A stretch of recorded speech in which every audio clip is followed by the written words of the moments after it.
Ho, ho, ho! 'Tis the season to be jolly, but is it also the season for freelancers to give their editors and clients gifts for the holidays?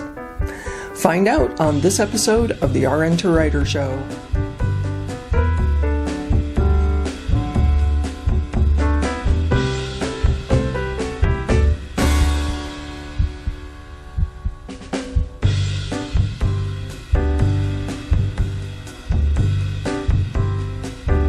Welcome to the RN2writer Show. I'm your host, Elizabeth Hanes. I'm a nurse and I built a six-figure writing business in my spare time.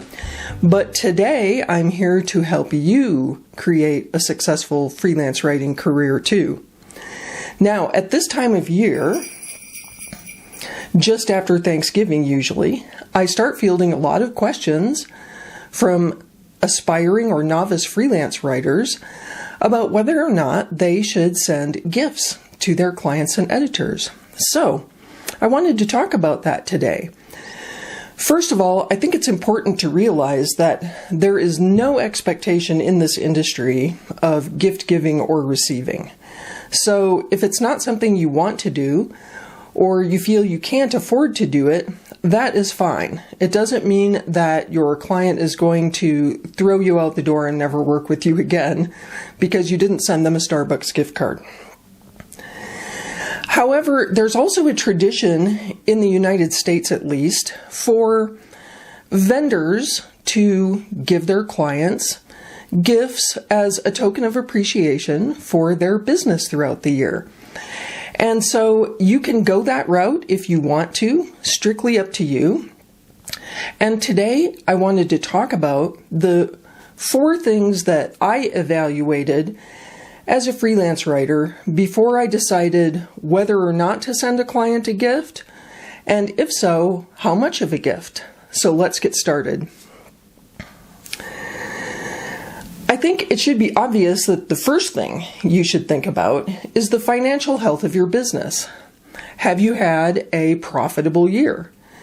If you have, then maybe you could feel like setting aside a part of your budget for gifts for your best editors and clients. If you haven't had such a profitable year, it's perfectly okay to instead send a card, for example, or even a nice email, a nice e-card, anything like that. Because let's face it, the idea here is really to simply acknowledge how thankful you are for your client's business.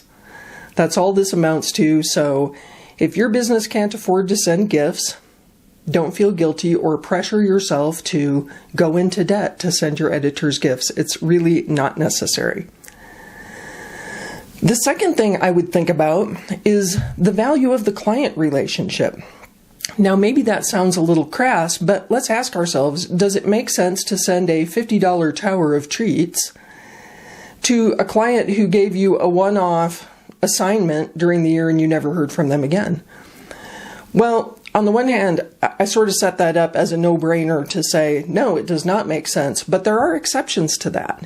If you feel that that's a client that could be worth cultivating into an anchor, but it just never seemed to pan out, then it might be worth sending a small token gift to reignite that relationship, right? But otherwise, if you feel like that was a one-off relationship that you don't want to pursue anymore, you can either not send them anything at all, or you can send them a card. That's perfectly acceptable. The third factor that I always thought about before I decided who to send gifts to was my personal relationship with the editor or the client. I had some fantastic editors in my time that I worked with over a long period, and we just meshed really well. We had a very sort of coworker relationship where we knew a little bit about each person's personal life, children, family members, pets, that kind of thing. In those kind of cases, I always liked to send a small gift just to say, like I might to a coworker when I was a nurse, just bringing in a little gift and saying, it's such a joy to work with you. Thanks so much for making this a pleasant situation and can't wait to do more over the next year. And then the fourth thing that I would think about, or that I would advise you to think about, is your personal principles around gift giving. I've known freelance writers who had very strong feelings about not giving gifts at the holiday season. They felt that it was cloying or even tantamount to sort of bribery, or just not the sort of ethical situation that they like to conduct themselves in. Not totally professional. Many freelance writers I've known thought about gift giving. If you have strong feelings in that regard, then absolutely do not give gifts. Do not feel that it's an obligation, because, as I said, it really is not. Nobody expects to receive a prezi from you during this holiday period.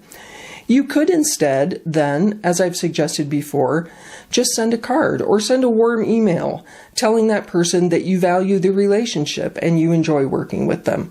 Who doesn't love to get that, right? I mean, think about when you get editor feedback. It feels really good. Sometimes it's unexpected and it really makes your day. You can have that same effect on your client contacts and editors by doing the same thing. And that would truly be in keeping with the spirit of the holiday season. So that's always a route that you can pursue. So there you have it. Those are the 4 factors that I always considered as a freelance writer before I ever decided whether to send a gift or who to send a gift to, let alone how much of a gift to send. And I'm going to go into those aspects of gift giving in part 2, which you can see next time on the RN2writer Show. Thank you for subscribing to the YouTube channel. Thank you for following us on Spotify and Apple Podcasts. And hey, if you consume the RN2writer Show on Apple, would you consider popping over to Apple Podcasts and leaving us a rating or a review? We would be very grateful for that at this time of year.